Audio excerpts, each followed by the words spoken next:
नमस्कार दोस्तों, स्वागत है आपका हमारे YouTube चैनल विधिलॉजी पर।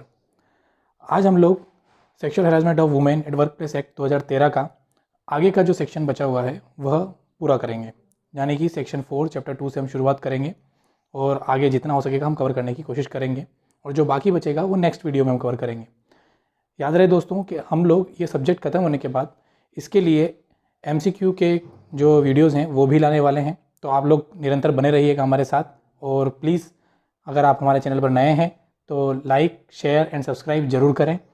तो चलिए शुरू करते हैं। जैसा कि दोस्तों हम लोगों ने पिछली वीडियो में डिस्कस किया था कि sexual harassment of women at work place act 2013 क्या है, ये किस बेसिस पे बनाया गया है, जिसका आधार हमने आपको बताया था कि विशाखा गाइडलाइंस जो दी थी सुप्रीम कोर्ट ने, उसी के आधार पर यह एक्ट बनाया गया है। हमने इसके अंतर्गत पढ़ा था कि जब कोई व्यथित महिला जो है वो अगर पीड़ित है तो वो कहाँ पर आवेदन करेगी या किस समिति को आवेदन करेगी, तो वही जो समिति है उसके बारे में हम आज बात करने वाले हैं। तो जैसा कि आप लोगों को अपनी स्क्रीन पर दिख रहा होगा कि धारा 4 आंतरिक परिवार समिति का गठन, इस समिति का जो गठन है वह नियोजक यानी कि जो कार्यस्थल है, वर्क प्लेस है, उसका जो नियोजक होगा यानी कि प्रबंधक जो होगा उसके लिखित आदेश के द्वारा किया जाएगा। और दोस्तों इस समिति के अंतर्गत 4 सदस्य होंगे। पहला जो सदस्य जो पीठासीन अधिकारी होगा, जो कि सेक्शन 4 सब सेक्शन 2 के अंतर्गत दिया गया है, वह महिला होंगी, यह अनिवार्य है। और जो इसके 2 सदस्य होंगे, वह 2 सदस्य जो होंगे वह ऐसे होंगे जिनके अंतर्गत या तो उनको महिला समस्या के प्रति वो प्रतिबद्ध हों, या समाज सुधार कार्य का अनुभव हो, या कोई विधिक ज्ञान रखते हों। याद रहे दोस्तों, ये तीनों क्वालिटीज़ भी उनमें हो सकती है या कोई एक भी हो सकती है। तो यहाँ से 2 सदस्य लिए जाएंगे। और जो चौथा सदस्य है वह किसी गैर सरकारी संगठन यानी कि NGO से होगा, या महिला सदस्य के प्रति प्रतिबद्ध हो, या लैंगिक उत्पीड़न से संबंधित विवादकों का सुपरिचित हो। ऐसा इंसान को भी इसके अंतर्गत सदस्य लिया जाएगा। याद रहे कि इसके अंतर्गत आधे जो सदस्य यानी कि 4 में से 2 जो हैं वह महिलाएं होना अनिवार्य है। इसका जो कार्यकाल होगा वह 3 वर्ष का होगा, नाम निर्देशन की तारीख से, यानी कि जिस दिन इनको नॉमिनेट किया है उस दिन की तारीख से। इनके जो फीस या जो भत्ते होंगे वह नियोजक के ऊपर दायी होंगे। समिति के सदस्य को हटाया जाना, समिति के सदस्य को निम्न कारणों से हटाया जा सकता है दोस्तों। पहला, यदि उन्होंने धारा 16 के अंतर्गत दिए गए उपबंधों का उल्लंघन किया हो, या उनके खिलाफ कोई अपराध में वो सिद्धदोष हो गए हों, या कोई कार्यवाही लंबित हो, या फिर अनुशासनात्मक कार्रवाई का दोषी हो, या ऐसी कार्यवाही उसके ऊपर लंबित हो, या अपनी हैसियत का उसने दुरुपयोग किया हो, या ऐसे पद पर बने रहने पर वो लोकहित के विरुद्ध हो। ऐसे कारणों के कारण उसको अपने पद से हटाया जा सकता है। सेक्शन 5 अध्याय 3 के अंतर्गत कि जिला अधिकारी की अधिसूचना, समुचित सरकार प्रत्येक जिले के लिए एक जिला अधिकारी नियुक्त करेगी। याद रहे दोस्तों कि यह जो जिला अधिकारी है यह जिला मजिस्ट्रेट, अपर जिला मजिस्ट्रेट, कलेक्टर या उप कलेक्टर से निम्न स्तर का नहीं होगा। धारा 6 स्थानीय समिति का गठन और उसकी अधिकारिता, समुचित सरकार के द्वारा जो जिला अधिकारी नियुक्त किया जाता है वह इसको रेगुलेट करता है। तो इसीलिए इसके आगे अपन पढ़ते हैं कि प्रत्येक जिलाधिकारी प्रत्येक जिले में स्थानीय समिति का गठन करेगा। यह समिति वहाँ बनाई जाएगी जहाँ पर 10 से कम जो कर्मकार हैं, या जो बोल सकते हैं आपके एम्प्लॉय जो हैं वो 10 से कम हैं काम करने वाले, तब स्थानीय समिति बनाई जाती है। और यह प्रत्येक ज़िले के लिए बनाई जाएगी। और इसके अंतर्गत याद रहे दोस्तों कि अगर कोई नियोजक भी है तो उसके खिलाफ भी वैसी ही कार्यवाही की जाएगी जो कि स्थानीय समिति के उपबंधों के अंतर्गत दी गई है या प्रिस्क्राइब की गई है। दूसरा कि जिला अधिकारी जो है वो प्रत्येक ज़िले के लिए एक नोडल अधिकारी नियुक्त कर देगा। वह नोडल अधिकारी जो है वो इन्फॉर्मेशन गैदर करेगा, यानी कि जो परिवाद अगर आते हैं तो वो गैदर करेगा कहाँ से, ग्रामीण जनजातीय क्षेत्र हैं तो ब्लॉक, तालुक या तहसील से, या फिर शहरी क्षेत्र हैं तो नगर पालिका से। और याद रहे कि ऐसे परिवाद जो यहाँ पर दिए जाते हैं किसी व्यथित महिला के द्वारा, तो ऐसे परिवाद जो यहाँ पर नोडल अधिकारी के पास आते हैं तो उन्हें परिवाद प्राप्त होने के दिनांक से 7 दिन के भीतर उसे स्थानीय समिति को भेजना होगा। और इसके अंतर्गत कम से समिति की जो अधिकारिता है वह पूरे जिले के अंतर्गत होगी जहाँ पर उसको बनाया गया है। धारा 7 स्थानीय समिति की संरचना, कालावधि और अन्य निबंधन तथा शर्तें। यहाँ दोस्तों स्थानीय समिति जो होगी उसके अंतर्गत कौन कौन होगा, इसके बारे में, उनकी कालावधि क्या होगी, शर्तें क्या होगी, ये डिस्कस किया गया है। तो इसकी जो अध्यक्ष होगी वो महिला होगी, और यहाँ अध्यक्ष होने के लिए कुछ शर्तें दी गई हैं जो एक महिला के अंतर्गत होना आवश्यक है। पहला, वह किसी सामाजिक कार्य में प्रख्यात हो, या नहीं सॉरी दोस्तों, यहाँ पे कंडीशनल अप्लाइड है कि दोनों होना चाहिए, या तो सामाजिक कार्य में प्रख्यात हो और महिलाओं की समस्याओं के प्रति प्रतिबद्ध हो, ये दोनों ही क्वालिटी अध्यक्ष में होना चाहिए। एक सदस्य होगा ब्लॉक लेवल, तहसील लेवल या वार्ड या म्यूनसिपालिटी से, यह भी महिला होंगी। 2 सदस्य होंगे या तो एनजीओ या महिलाओं की समस्याओं के प्रति प्रतिबद्ध हों या लैंगिक उत्पीड़न से परिचित हों, मतलब कि उसमें सुपरिचित हों, कि उसके बारे में सब चीज़ें जानते हों। तो यहाँ भी दोस्तों 2 में से एक महिला होना कंपलसरी है। पदेन सदस्य वह होगा जो समाज कल्याण या महिला बाल विकास का कोई समन्वय अधिकारी रहा हो, वह इसका पदेन सदस्य होगा। इन सभी में किसी के भी पास कम से कम एक सदस्य के पास लॉ यानी कि विधि की या विधि का ज्ञान होना आवश्यक है। दूसरी इसके अंदर मोस्ट इंपॉर्टेंट कंडीशन है दोस्तों कि इन सभी में से कोई एक का एसटी, एससी या ओबीसी से होना भी अनिवार्य है। यह धारा 7 की प्रमुख कंडीशंस हैं जो कि हमने आपको बता दी हैं। इसके अंतर्गत जो कालावधि दी गई है वह 3 वर्ष की होगी, जैसा कि हमने आंतरिक समिति के लिए पढ़ा था। इस समिति के सदस्यों को भी हटाया जा सकता है, वैसा ही जैसे कि आंतरिक समिति के अंतर्गत हटाया गया था, वही धारा 16 के अंतर्गत उल्लंघन या फिर अपराध सिद्ध दोष हो गया है या लंबित है, अनुशासनात्मक कार्रवाई लंबित है या हो गई है दोषी, तो ऐसी चीज़ें जो इसमें बताई गई थी वही यहाँ पर भी सेम है। सदस्य की जो फीस और भत्ते होंगे वह उसके हकदार होंगे, यह 7.4 में दिया गया है, और ये 7.4 जो है दोस्तों इसी के ऊपर हमारा अगला सेक्शन बेस्ड है। तो चलिए आगे बढ़ते हैं। धारा 8 अनुदान और संपरीक्षा यानी कि ग्रांट्स एंड ऑडिट। यहाँ दोस्तों केंद्र सरकार जो है वह धारा 7 सब सेक्शन 4 के अंतर्गत जो है अनुदान जो मांगा जाता है वह वहाँ से धारा 7.4 के अंतर्गत देती है। किसे? राज्य सरकार को। यहाँ राज्य सरकार अपने राज्य के महाधिवक्ता से परामर्श करती है और उसे एक एजेंसी बना के उस फंड को जो कि ग्रांट आई है उसे आगे सुनिश्चित करती है, ताकि वह एजेंसी जितने भी जिला अधिकारी हैं उनको वह फंड दे सके। जैसा भी उनके पास जानकारी जो कलेक्ट होती है कि भैया हमारे यहाँ पर इतने लोग काम कर रहे हैं या इतनी समिति में इतने इतने लोग हैं, उनका इतना इतना भत्ता या फीस है, तो वो फिर वहाँ से रेगुलेट होके दी जाती है। अध्याय 4 परिवाद। धारा 9 लैंगिक उत्पीड़न का परिवाद। कोई व्यथित महिला आंतरिक समिति को या स्थानीय समिति को लिखित में यह परिवाद कर सकेगी। याद रहे दोस्तों कि यह परिवाद लिखित में ही होगा।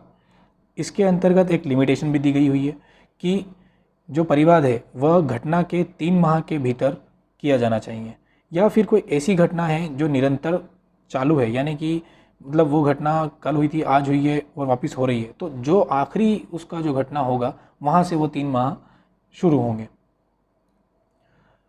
या इसको सिंपल भाषा में ऐसे बोल सकते हैं कि घटना की श्रृंखला होने पर अंतिम घटना की तारीख से 3 माह के भीतर समिति के सदस्य जो हैं वो महिला को लिखित परिवाद करने के लिए युक्तियुक्त सहायता प्रदान करेंगे। समिति द्वारा परिवाद में अभिलिखित किए जाने वाले कारणों के लिए समयावधि का बढ़ाया जाना भी संभावित है। अगर समिति को लगता है कि कोई लीगल कारण है या युक्तियुक्त कारण है जिसकी वजह से 3 माह में आवेदन परिवाद नहीं कर सके, तो वह उसको परिवाद करने के लिए समय सीमा बढ़ा सकते हैं। दूसरा इसके अंदर इंपॉर्टेंट पॉइंट है दोस्तों कि व्यथित महिला का विधिक वारिस या कोई अन्य व्यक्ति कब परिवाद कर सकेगा, तो वह निम्न कंडीशन में है कि जब जो व्यथित महिला है वह शारीरिक या मानसिक रूप से असमर्थ है, या उस महिला की मृत्यु हो चुकी है, या अन्यथा परिवाद करने में वह असमर्थ है। तो ऐसी स्थिति में उस व्यथित महिला का विधिक वारिस या कोई अन्य व्यक्ति यह परिवाद कर सकेगा। धारा 10 सुलह कॉन्सिलिएशन, यानी कि दोस्तों धारा 11 जो है उसके अंतर्गत जांच की कार्रवाई शुरू होने से पूर्व या महिला के अनुरोध पर जो समिति है वह सुलह की कार्रवाई कर सकती है। यहाँ सुलह के माध्यम से व्यथित महिला और प्रत्यार्थी के बीच मामले का समाधान करने के उपाय समिति कर सकेगी। इस उपायों में दोस्तों एक इम्पॉर्टेंट कंडीशन ये है कि कोई भी मौद्रिक समाधान नहीं किया जाएगा। समिति इस सुलह के समाधान होने पर अभिलिखित करेगी जो भी समाधान होगा उसे, और उसे नियोजक या जिला अधिकारी को कार्यवाही के लिए भेज देगी। जो सुलह समाधान होगा उसकी जो प्रतिलिपि है वह नियोजक, जिला अधिकारी और पक्षकारों को सभी को उपलब्ध कराएगी, और अगर समाधान हो जाता है तो उसके अंतर्गत फिर आगे जांच नहीं की जाएगी।